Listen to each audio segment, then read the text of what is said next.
I'm Miss Kristen of the Oosterhout Free Library. Get ready to say, ew, snot, spit, poop. Everybody knows that these are gross, but for some animals, they're important for their survival. And today I'm going to share with you some animals from this book, Extremely Gross Animals, Stinky, Slimy, and Strange Animal Adaptations. While some of the animals from this book might be considered cute, they all have some gross habits or behaviors. And I'll introduce you to this guy, the archerfish, whose talent for spitting has amazed scientists.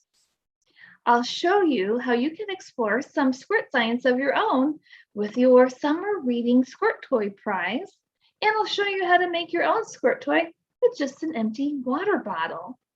So let's get started with extremely gross animals. Extremely Gross Animals, Stinky, Slimy, and Strange Animal Adaptations by Claire Eamer and published by Kids Can Press. Welcome to the wild world of gross. Some animals are cute and cuddly, such as puppies and kittens, and others are fierce and majestic, such as lions and polar bears. Some animals are ugly, some are scary, and some are dangerous.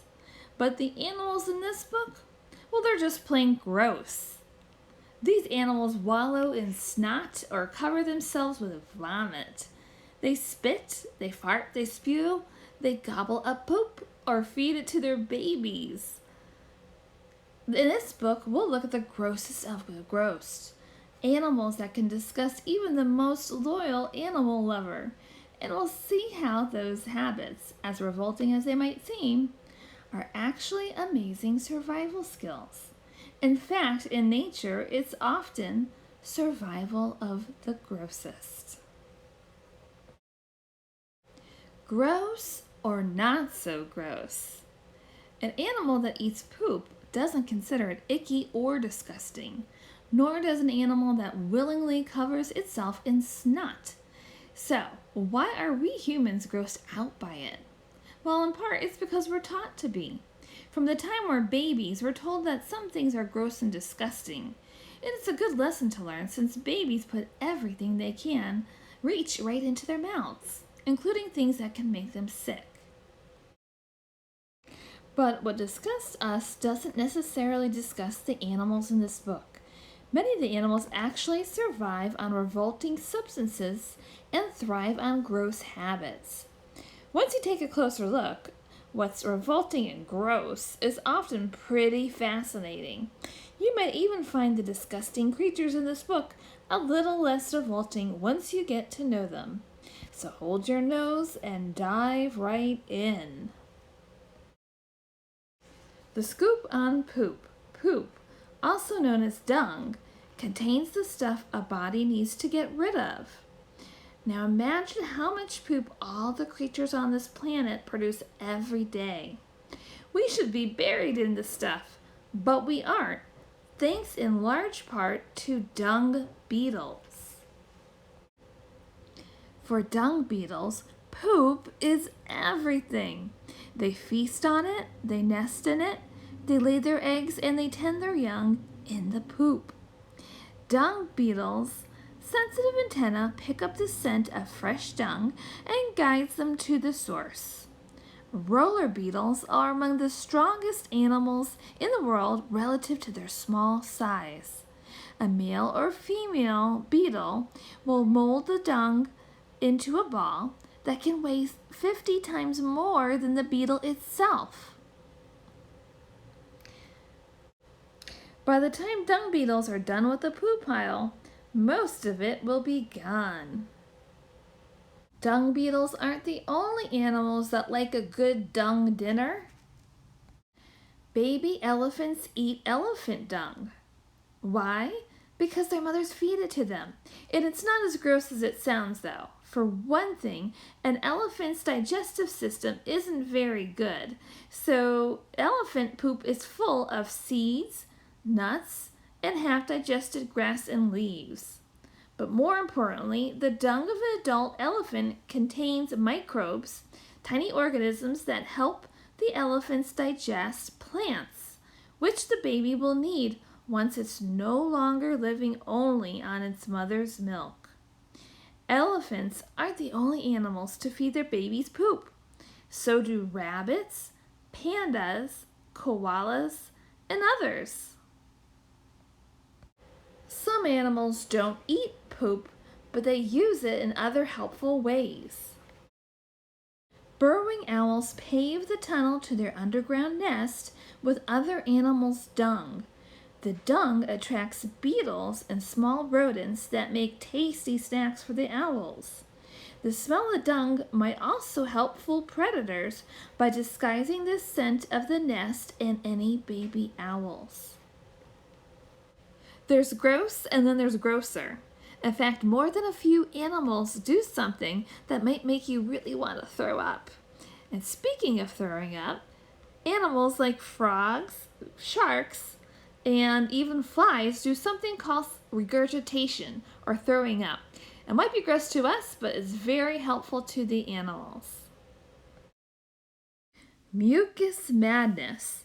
If you've ever had a really bad cold, and who hasn't, you've probably felt as if you were drowning in snot.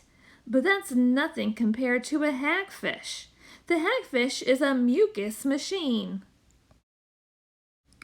The hagfish is just as unlovely as its name. It's a pinkish, eel-like animal with no jaw, no working eyes, and a couple of tongues. When threatened, the hagfish produces slime, lots of slime. The clear, gooey stuff pours off their bodies by the bucketful in less than a second. It's so gross, but so effective. Any fish that hopes to make a meal out of a hagfish will find its mouth filled instantly with slime. Hagfish slime has even driven sharks away. Who needs a hanky? Giraffes are champion droolers with long, drippy tongues, about 20 inches long, that are designed to wrap around tree leaves and rip them off branches. Thick, sticky saliva, that spit, helps the giraffe grip the leaves and also makes them easier to swallow. It's a bit gross, but not super gross, right? Well, consider this. A giraffe can wrap that long, flexible tongue around its muzzle and poke it into one of its own nostrils to clean out its nose. Ew! Don't try that at home. Spit it out. Spitting in public is rude and disgusting and unsanitary, right? After all, no one wants to step in someone else's gob of saliva. But some animals have turned spitting into a lethal weapon. Water pistol sniper. The archerfish spits water with pinpoint accuracy.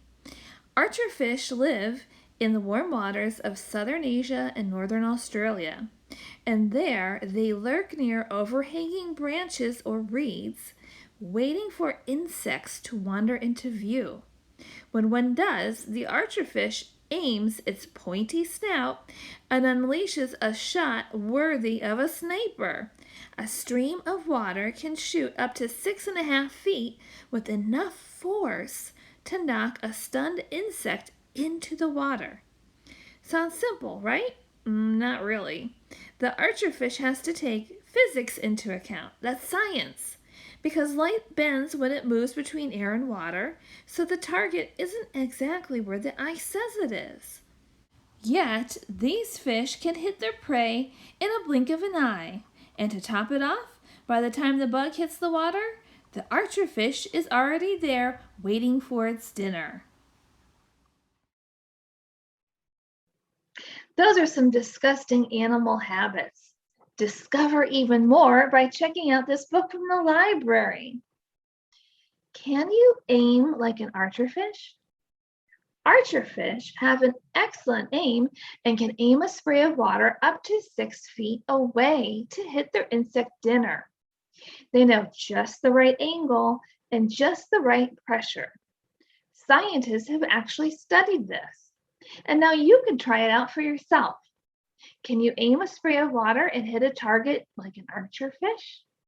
Try this and find out. You will need a space outside to get wet, a target to hit like an empty cup or a water bottle, and you'll need a water squirter. You can use the cute summer reading squirt toy, and I'll show you how to make your own squirter just using an empty water bottle like this.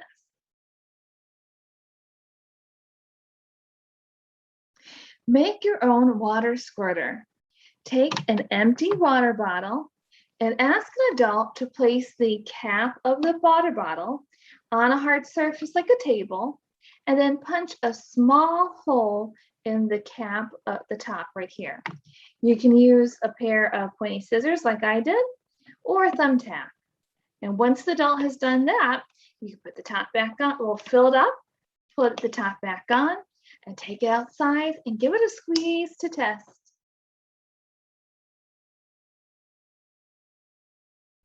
Ready, aim, squirt. Outside, place a target at a height above the squirter and step back at least 5 steps. Then squeeze the bottle. Can you hit the target? Here are some things to try. Try changing the angle of the water bottle. See if it makes it easier to hit the target, or maybe it makes it harder. Change the pressure or how hard you squeeze the bottle. Can you spray the water farther, or can you knock the target off easier? You can change the distance between you and your target and see how that changes your aim. You can also have an adult help you change the size of the hole on the cap. Does it change the spray of the water? And then try comparing the squirter that you made with the frog or turtle squirt toy from summer reading. If you don't have yours, then stop by the library and pick it up. Try it out and compare the two. Are their sprays different? And why do you think that is?